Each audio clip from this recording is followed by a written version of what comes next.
Hello guys! For today's video, magluluto po tayo ng Bicol Express. Tara, samahan niyo po ako.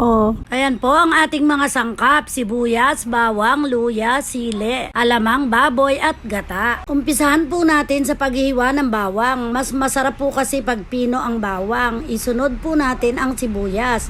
Hiwain din po siya ng pino at ubusin lahat ng sibuyas. Isunod po natin ang luya, ganun din po, pinuhin po natin. At ang sili, hiwain po natin siya ng medyo slanting po para masarap. Gayun din po ang labuyo. Hiwain po natin ang pino. Para po kumagat yung anghang sa ating Bicol Express. Ayan po, nakahanda na po lahat ng ating sahog. Ngayon po ay magpainit na po tayo ng mantika. Unahin po natin ang luya, isunod natin ang bawang. Haluin po natin ang haluin hanggang sa po ito po ay pumula. At ihulog po natin ang sibuyas. Haluin po muli natin ang haluin. Haluin po natin ang haluin hanggang sa ito ay pumula dahil mas masarap po kung medyo tostado. Pagkatapos po, ilagay na po natin ang baboy.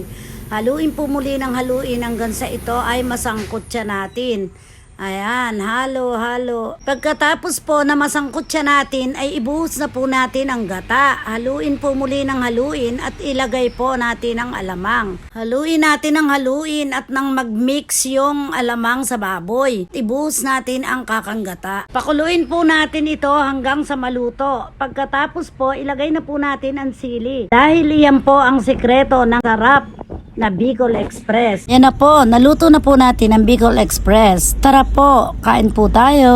Kung mahilig po kayo sa maanghang, perfect po ito dahil ito po ay isa sa mga luto ng mga Bicolano. Thank you for watching. Follow for more.